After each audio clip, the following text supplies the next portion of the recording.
News Live and Gate City Bank present the Bison Football Show with head coach Chris Kleiman. You know, anytime one of our brothers go down or can't come with us for a trip for some family issues or whatever the reason is, we all hurt. You know what I mean? We all hurt. We all feel his pain. So we all try to step our game up today for him. That was Bison running back King Frazier. Bison win at Missouri State, but as you heard, have heavy hearts for teammate Chase Morlock, who lost his father this weekend. Chase was not on the trip, and Coach Chris Kleiman joins us. And Coach, you and the players had Chase on your minds yesterday, no doubt. Yeah, absolutely. Our hearts are heavy today with the loss of Paul Morlock.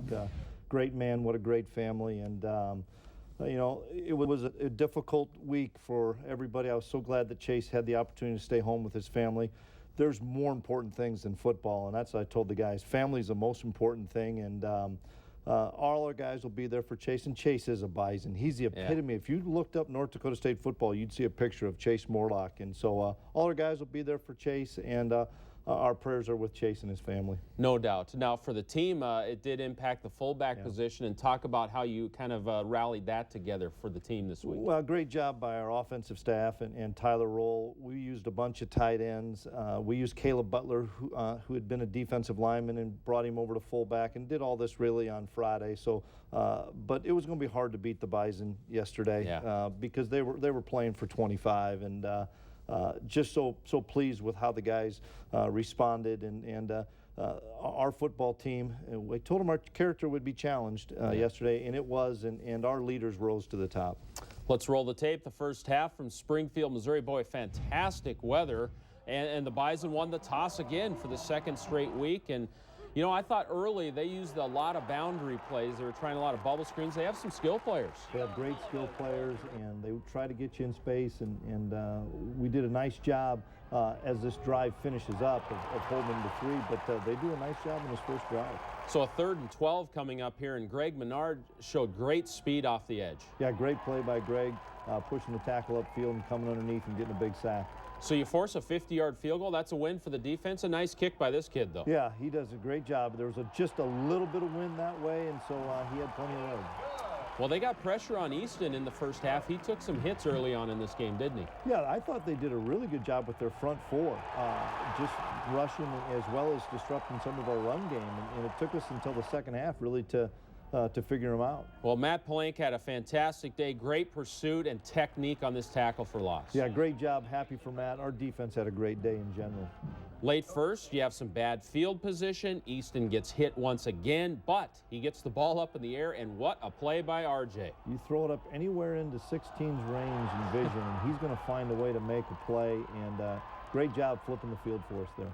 This drive does stall. That was a great catch. This Colby Isbell, he's number 90 for Missouri State. He's a real long defensive end, and he really wreaked havoc. He did, especially that first half. He's an extremely athletic guy, as you can see there. He's big, he's physical, and they're a pretty good defense now.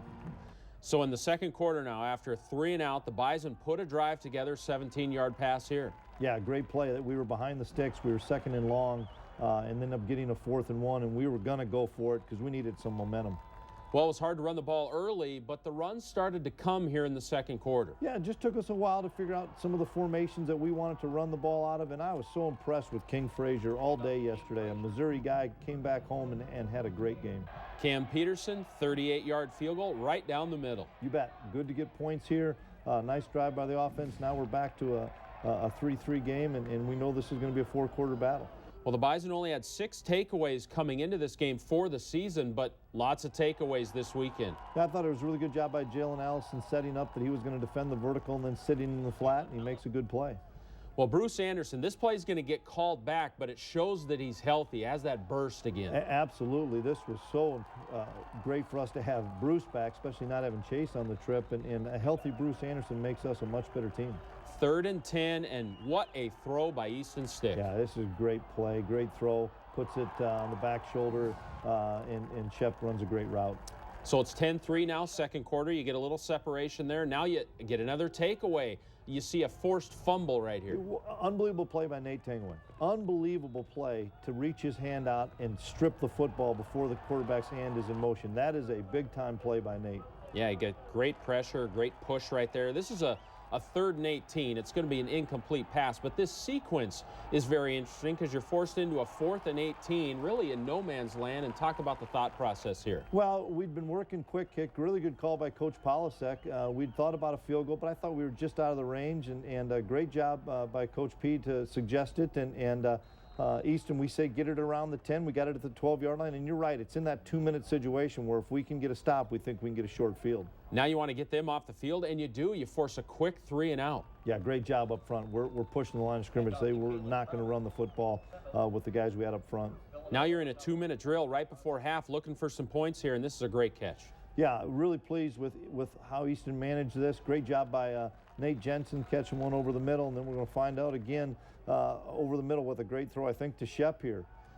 He's got great hops. He's athletic, isn't he? What a great catch. I mean, he catches it with his hand, keeps it away from the defender. Another first down gets us to a field goal.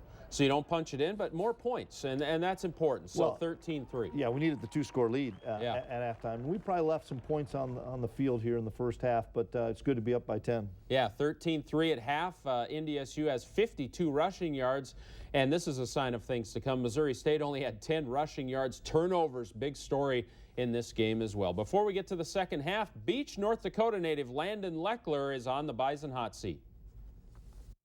Okay, Landon, as a child, who was your favorite cartoon character? I'd have to go with Scooby-Doo. Yeah, that was mine, too. Are you a morning person or a night owl? Night owl. Okay. What is your favorite pro team? The Minnesota Vikings. Okay. If you could visit any place in the world, what would it be? The Egyptian pyramids. That'd be cool. What is the worst household chore? Dishes. What is a weird habit you can't shake? Shaking my knees when I'm nervous, probably. Okay. What impresses you most about the Bison coaching staff? Just their approachability. You can go talk to them about anything going on in life, school, off the field, on the field, anything. What's the one thing people don't know about you? I love Oreos. You love Oreos? Oreos. And you started your high school career in Montana, right? Yep, absolutely. That's a good one, too. That's another one. Oreos, and there we go. Thanks, Landon. All right, thank you. Well, Coach, 13-3 at half. You won the toss, so you get the ball to start the second half. I'm assuming there's some scheming that goes on when you know you get the ball first. Yeah, absolutely. We needed to establish the run. We needed to continue to play good defense and not give them an explosive play. And we needed to finish. That's what we talked about. Hey, finish every play, finish every drive. Well, let's look at the second half here from Springfield, Missouri, Missouri State, and the Bison. And this was just a great drive right out of the gate here. King Frazier for 11. Yeah, once again, nice formation. Get them off balance a little bit with the formation. Great, powerful run, carrying guys for 5, 6, 7, 8 yards. Boy, Easton and Darius really had a nice connection in this game, didn't they? Yeah, they really did. Easton does a really good job with play action here and throws just on a dime here to Shep on the sideline. That's a tough throw, too, to the boundary right there. Now it's 1st and goal at the 6. You fumble this one, so there is a turnover. Yeah, a good penetration by Missouri State, and I think there was more just an exchange. I don't know if it was either the quarterback or the running back. I think it was more the penetration. Great play by Trey Dempsey. If he doesn't make this play, look at all that space. Yeah, really happy for Trey. We challenged Trey. Trey needs to be a playmaker for us, and he was without a doubt on Saturday. Well, they were moving the ball a little bit here. It's 3rd and 8. They get 10. Yeah, great job. Once again, skill guys catching it for a 4-yard gain and finding a way to get 7 more. They move the sticks. Again, the Bison defense, though, when they had to, they had to get 4. They stop them for 3. Yeah, a really good play by Jalen Allison and Dom Davis there capping it off, and it's 4th and 1, and we force the punt. Yeah, surprisingly, I thought they'd go for that one, but they did pin you at the 2, but you get a big play here. Absolutely. Once again, really good formation out of our trade and shifts, and we get Bruce out in the open field. And this 31, Dylan Cole, it might be the fastest kid we've played against. That's a linebacker chasing down Bruce Anderson. That is very impressive. Now here's a field goal attempt, 42 yards as we flip the quarters. Now we're in the 4th quarter. This is a long kick here. Yeah, just push it off to the right. Cam knows we need those points, but I thought our offense continued to move the football and keep the time of possession on our side. Their quarterback just drops the football right here, and there's big old Aaron Steidel there to pick it up and rumble down the sidelines. How about Stides? He wasn't going to jump on that. He was picking that thing up and tucking it away and trying to get a big gain. Good job by Aaron and our defense there. Well, the very next play, you want to make them pay for a turnover. Next play, King Frazier literally untouched into the end zone. Yeah, a good cutback here by King and outruns the pursuit and good score. We needed to capitalize on that mistake and get up 20-3. Yep, 20-3. Nice cushion now. I really like their tight end, Eric Furmanek. He's a nice player. Yeah, this is pretty good coverage, and the kid just goes up and grabs it and gets a big first down for him. They're moving it a little on this drive. They didn't even get to 200 yards, though, so they had a few plays here and there, but not much. No, not much at all, and once again, we're doing a good job of kind of bending between the 30s at times. And then what a great play by Jalen Wimbush, and good design by Coach Kane with our PAT block, and Jalen Wimbush comes off and lays out. We've been talking all this season long about getting a corner to lay out and get the block, and he sure did it. Well, King Frazier was running physical with a purpose, and he just absolutely runs over that DB. Yeah, I didn't feel sorry for 21 there, because I've seen that in our practices sometimes. King's a load. Now, this is Bison football right here. This drive's just 7 straight runs. This one to the edge, but we're going to get some between the tackles hits here, too. Absolutely. We're changing it up because of what they were doing with their defensive ends. Sometimes they were forcing us to go inside. Sometimes they're forcing us to go outside. And Coach Polisek did a nice job of changing it up, and we're getting some big chunks now. Good job by Bruce here. He almost scored on this play. He almost did. If it weren't for 31 being so doggone fast, wow. It's coming there again. Man, great run by Bruce. He might play in the special teams in the NFL, huh? Without Dylan a doubt. Cole? Wow, he's impressive. King won this battle, though. Yeah, he sure did. Yeah, and that was against Cole, yeah, number 31. Cole was getting tired, though. He had about 20 tackles almost. 15 at that point, I think. So 27-3 was the score. That's the final. The Bison get the victory. And 27-3. Coach, you have to feel very, very happy about this. Absolutely. It was a great team win under adversity, and we challenged the guys, and they knew what was hanging over their head with Chase not being around. And so pleased with our leaders, the captains and the other guys, of just taking the football team under their wing and saying, Coach, we have this. Yeah, 30 yards rushing allowed. That's impressive. Total yards, 428 to 176. Let's hear what the players had to say after the game.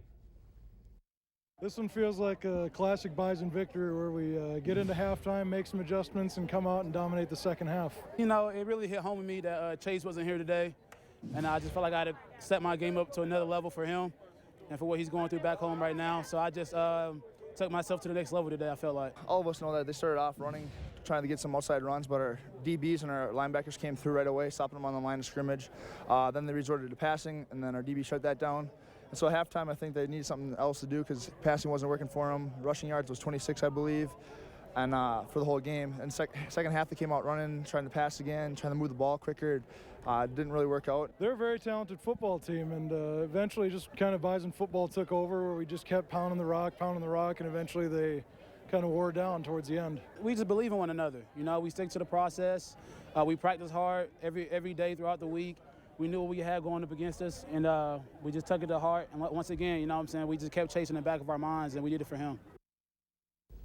Great stuff right there. Well, this week's Nodak Mutual Insurance Player of the Game is linebacker Matt Plank. Plank has stepped in for the injured Nick DeLuca, and once again, the Bison have not skipped a beat. This weekend, Plank had 6 tackles, 3 tackles for loss, spearheading a dominant Bison defensive effort. All the while, he was still playing on kick coverage as well.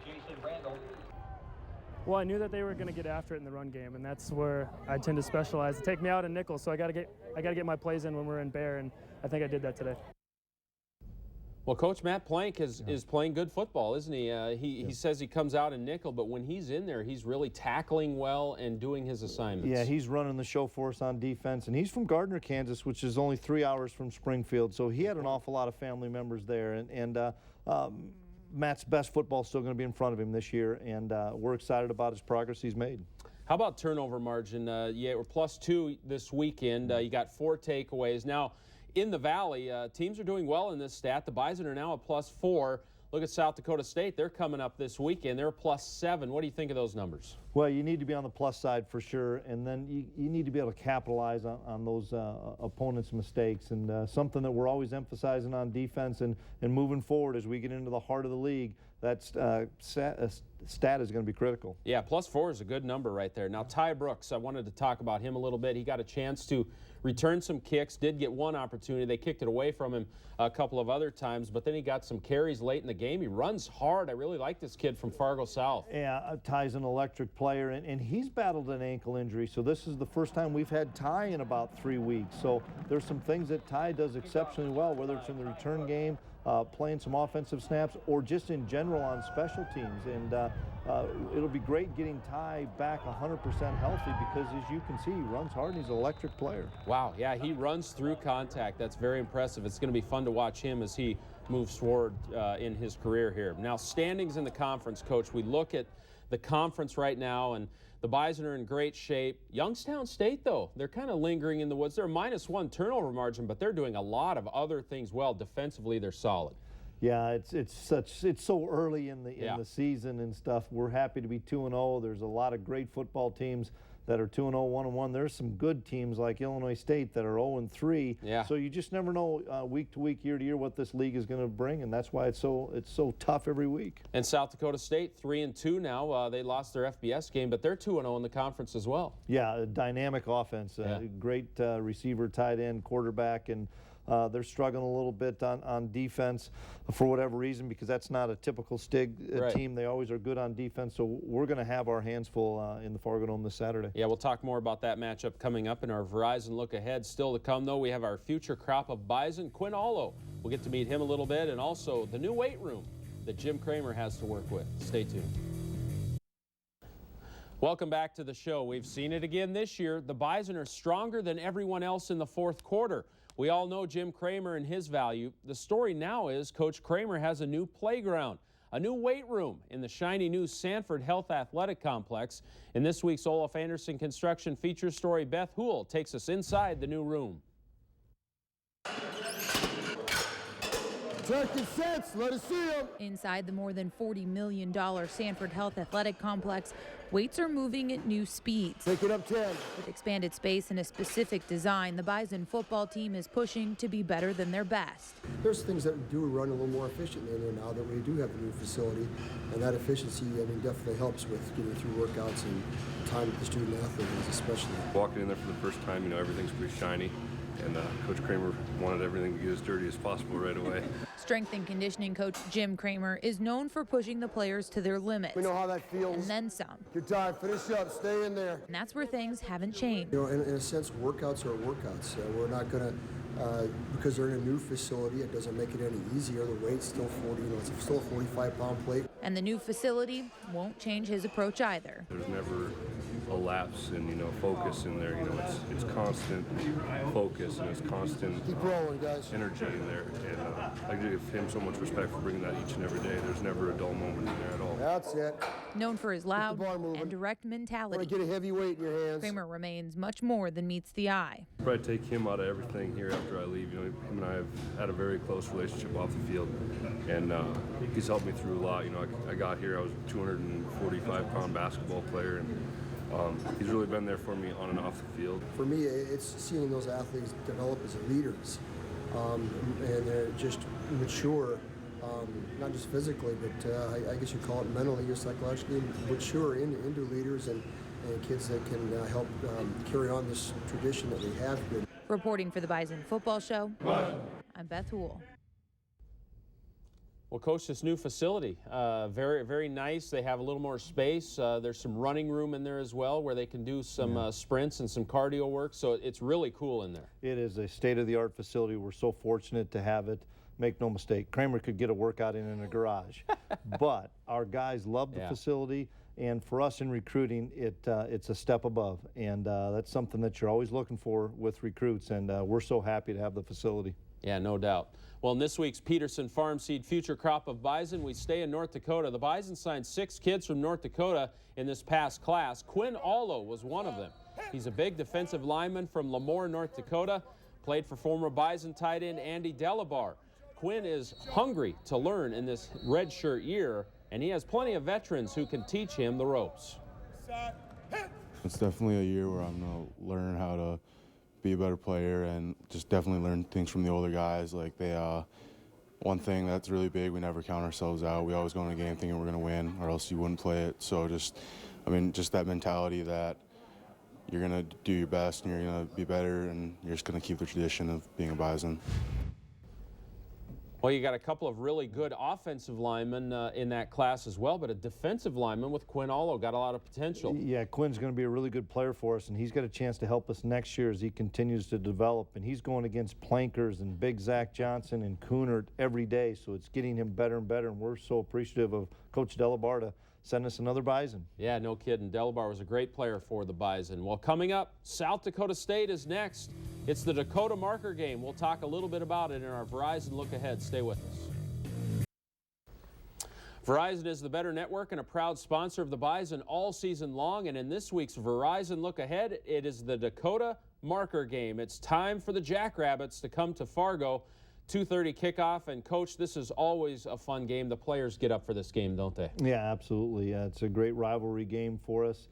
Tremendous amount of respect for SDSU. Coach Stig does a phenomenal job there. They're off to another great start, and it'll be a great game at Gate City Bank Field. Jake Winicky and Christian, the quarterback, solid players. Offensively, they're dynamic right now. They really are. They have the ability to run the ball, ability to throw the ball. They're doing a lot of things really well on offense, and so the defense will have their hands full this week. You know, their defense was top 10 in the nation last year. Right now, they're giving up 35 points a game, but that's not their identity, and you know they'll give the Bison their best shot. You know that. Yeah, and we've played them so much that both teams know each other so well that, the schemes and stuff now just comes down to players and who has the best players make plays. That's true. The crowd can make a difference in this game as well. It's going to be great to be back at Gate City Bank Field on the home turf, and the guys love that. Yeah, they really do, and it's hard to win on the road, and it's hard to win at home, but we're going to be excited to get back at home. We need it as loud as we can because, they're used to coming into the Fargo Dome, but it's still difficult, and we need to have that great home field advantage like we always do. Yeah, this series has been interesting. The Bison have dominated down in Brookings, won in Fargo too, but the games have been much closer. So it's going to be a fun week. We'll look forward to this game. We'll have the Bison Radio Network fired up for you at 2 p.m. and also television statewide on the NBC North Dakota Network as well, and also ESPN3, ESPN College Extra. We'll have it all for you this week. It's the Jackrabbits and the Bison. Enjoy that 5-0 record. We'll see you next time.